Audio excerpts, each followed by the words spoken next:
Hey guys, Michal here. Thank you very much for joining another video in Python for Beginners course. And in this video, we're gonna talk about functions. In previous video, we covered the lists, the conditions, and now we're gonna talk about functions. Let's dive right into the hands-on part into Visual Studio Code. So having the Visual Studio Code, let's first clear the terminal. In the hands-on file, we're gonna define our first function. Now, during our previous videos, I covered a couple of example functions in case of lists when we had this sort function or reverse functions. Each of these was a function, but in the Python, you can specify your own function, define the function. So the function consists of three main parts: the declaration part, the definition part with the def keyword starting. Now you need to specify a name, and the name of the function can be the same as name of the variable. So using the letters, the numbers, the underscore. So the right way to define the name and the good convention is to use the camel case, which I mentioned in previous video. So the words are separated with the underscore every time starting with the lower character. So let's go by defining function called sum to numbers. Now, the function must have these round brackets, and then the double column is at the end. Now, the next part is to define a body of a function. But before we dive into function, we go to talk about parameters of a function. Now, between these round brackets, you can specify the parameters. So in this case, we want to sum two numbers, which we will provide as a parameter to a function. So let's name the parameters. We will call it number1 and number2. Right. And now these parameters will hold values within the body of a function. And when we want to define a body of a function, we again need to indent the Python code using the 4 spaces or the tab sign. So the body of the function, the definition of the body, is the same as in case of condition. So if you see Visual Studio Code automatically is putting the indentation here for you when you have set it up here in the right bottom corner. So if you click here, you go indent using spaces and you are good. Now we're going to define the body of the function. Now, within the function, you can specify the variables, which will be only in the function. So in this case, we want to have a variable total, which will consist of the sum of two parameters of the function. Now, please remember that you can use this total only within the function body, right? So now we have the second necessary part, the body of the function. And then we can define a return value of the function. So after the function is being called and executed, some value needs to be returned. And in this case, we want to return the total, right? Now, notice the difference. Imagine, so right now I have defined a function with a total variable inside. If I would have a total variable somewhere else, like this total is not the same as the total within the function. So everything defined within the scope of the function is something else as the same variable defined outside of the function, right? So now in the function, I'm overriding the total outside of the function. Now, having the function ready, we can call the function, and the call of the function is as simple as sum two numbers, and here we specify the values for the parameters of the function. So I want to sum 2 and 2. It's good to put a space between the parameters. And now, having this, we will run the Python interpreter down here by writing Python 3 and pressing enter. And now we can highlight the function which we want to run and also the command. So as you can see, first the definition has been executed, but nothing was printed out. When you define a function and run the definition, nothing is printed out. You are only saying to Python that for this name, whenever you see this name, please run it as a function with two parameters. And Python now knows that it will run sum of two numbers, right? So as you can see, this is how it works, right? So fairly easy. Now, I will now cover some examples, simple examples of functions, but feel free to write now your own function. Please pause the video and write the same function, for example, for sum of three numbers, right? What will you need to change in order to sum three numbers, which will provide as parameters? Now let's go into the functions.py, where you can see examples of function. So here in the comment section, I provided some brief description of the functions, what is the name, what is the input, what is the output. Now, this is exactly the same addition function which I did. You can change the name of parameters the way you want, but yes, some descriptive names should be better than A and B, as I did in this case. Now, notice one thing. So I will run this definition in the Python interpreter to be able to use it. Please, as you can see, if there are three dots in your Python interpreter, click inside and press enter, because the Python interpreter doesn't know you stopped the definition and he's expecting another definition. So please just terminate it by pressing enter. Now, having this addition, we not only can do this, which is 9, but we can also use the operator for strings. So use the plus operator for strings. In this case, this will concatenate two strings together. So what will be output of this? Well, if you thought there will be a space, there won't be any space, and it will be my name without a space. So as you can see, that is one of the differences between other programming language and the Python programming language. So Python doesn't expect you to define the data type of the parameter. In some languages, you have to specify the data type of the parameter. For example, you are creating addition only for integers or addition only for strings, and you are not allowed to put anything inside. Now Python provides you the opportunity to put anything inside as a parameter. A string, a number, array, the list, everything what you want. Even a function can be a parameter of a function. I will cover it in later tutorials. But right now, feel free to test this example with the strings. Now, what if you want to compute three numbers, right? As I said, the one way is to create a new function with three parameters, the thing you should try. But you can also chain the output. So if you look at this code, here we will start in the middle. In the middle we have 5 plus 4, which is 9. And now the output function, the return value, is the result of this addition, will be provided as an input for another addition. So running this is running this equation exactly. So if you run this, you will see the addition of 5 plus 4 plus 3. This way we can rewrite this way as to 9. So having it like this is exactly the same as this, right? So you can chain the function output as an input to another function. You can do it anytime in any function you want. Now we can do this the same for strings. So now, first I'm additioning the Michal plus Hucko. Then I'm additioning the output of Michal plus Hucko and is. Then the same for D, and then the same for best. And together it will create a big string without spaces. Michal Hucko is the best. Very simple, right? Now, imagine you want to create a function which will concatenate two strings and put a delimiter in between them. So we want to concatenate two strings and put the delimiter of space. So the simple definition is like this. You create a function with three parameters and you can just immediately return the string 1 plus the delimiter plus string true, because we want to put the delimiter in the middle.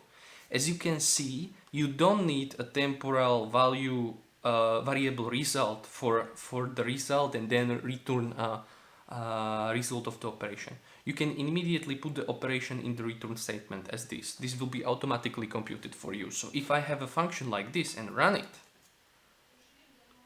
it with the, so I want to print Michal Hucko and the delimiter of comma.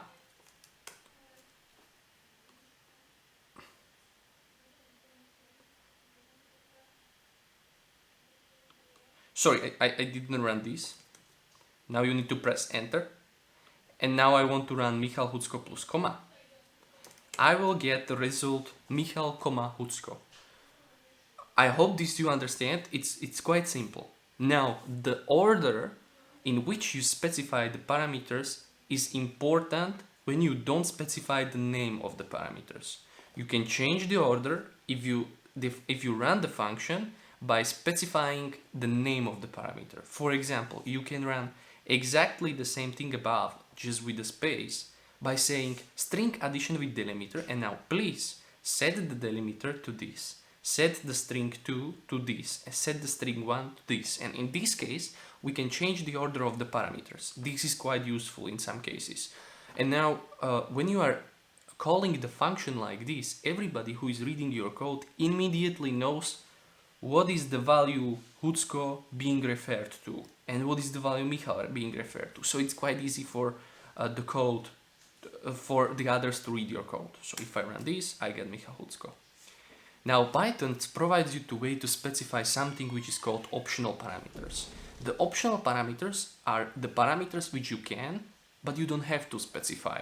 For example, let's rewrite our string addition with delimiter into something like this. And as you can see, the only difference between the old definition and the new definition, that we said that the delimiter is optional with the default value of space. So now, whenever you will call the function without the third parameter, it will be automatically replaced with the optional value. So if I run the definition, pressing enter, and now if I run the code, it will run Michal Hucko with a space, output Michal Hucko with a space. Now, but the optional parameters can be specified. If you specify another delimiter, so the third positional argument, it will override the optional parameter and it will write the comma in this case. Fairly simple, try it on your own. Now, let's say we want to create a function to sum numbers in an array. So let's recap. There is a function called range, and again you can see that the range is a built-in function. So somewhere there is a definition of the range function. These are the brackets for calling the function, and this is the parameter of the function. So we created a list of numbers starting from 0 and finishing from 6 to 6. You can evaluate it by running this. And now we want to create a function called SumList, which will get a list as an input variable with the numbers, and we want to get the total of the sum of the numbers within the list. So we create a temporal variable called total, set it to 0, and then we run in the cycle through the numbers and we add each number to the total. And after the end of the function, we just return the total. Feel free to pause the video and check out the code. We are just iterating through the list. Now let's try to run this function. So first run the definition, shift enter, click in the interpreter and press enter because the 3 dots are there. And now run the sum list with the numbers which we ran in the previous command.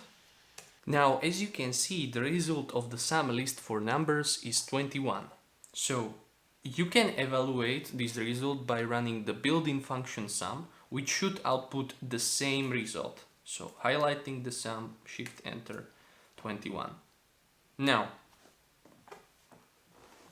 you can also use the functions in the if statement, the results of the function in the condition of the if statement. Let me give you a simple example.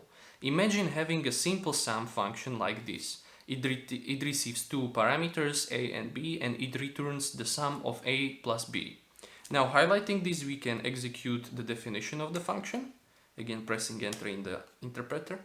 And now we can define a simple if function. If simple sum 4, 3 is greater than simple sum 5, 2, first is bigger. And in the other case, second is bigger. Now, as you can see, the output of the function, the return value, will be immediately placed in the if conditional function. If in the if condition. Now let's guess the output. Because these two guys are the same sum, the else statement will be outputted. Again, click here, press enter. Second is bigger. Now, at the end, I want to show you and code for you a more complex example. So imagine having an assignment like this. Given a list of numbers, return a list containing lists of ranges from that numbers. Elements incrementor should be specified as a parameter, default to 1, right? So imagine you have a function called list ranges, which will receive an array of numbers and an increment value, and it will return a list of lists where the lists in the list will start from 1 up to the element value. So it will be 1, 2, 3 because this is 3, and 1, 2, 3, 4 because this is 4. Now let's go to a hands-on and do it for you. I will do it for you. So def list of ranges, and in this case the two parameters are number list and increment. Specify the number list and increment, which will default to 1. Now we want to create a list, so result list. We will first create a variable which will hold the result of the function. We will set it to empty list, and now we will go for number in number list, and for each of the number we will create a list starting from 1 up to the number, and we can do it like this. We will create another variable first, so temporal list, which will consist of the list range starting from 0 up to the number, which we are now iterating through, and we will increment it by the increment. Yeah. And now at the end, the only thing what we need to do is we need to append this list to the result list. So result list, append temporal list. Now, and don't forget that at the end of this function, we need to return list. Now, having this ready, we can run the function as it was in the assignment. First, highlight the function and run the definition. Press enter in the interpreter, and now run the code.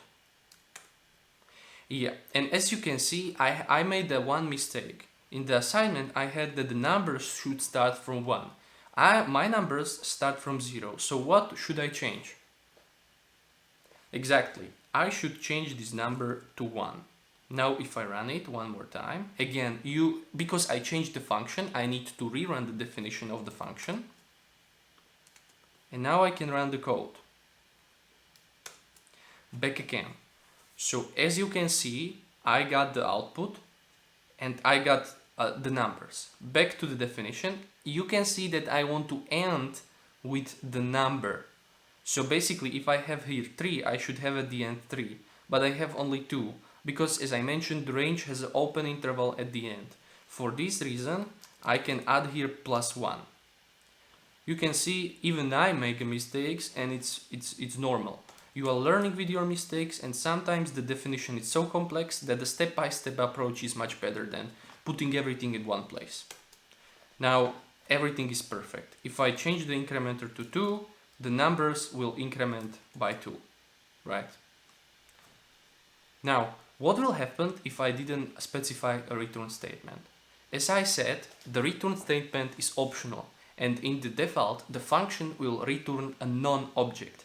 None in Python stands for nothing, so if I didn't specify the return value, the computation, again you have to highlight everything and run it, press enter. So if I don't specify the return value, the computation will happen behind the scenes, but nothing will be returned from the function.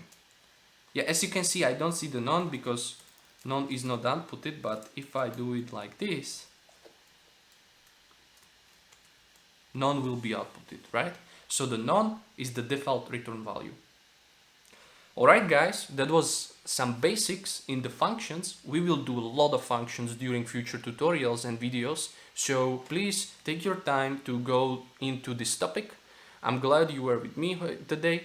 I hope I see you again in the next video. Bye bye.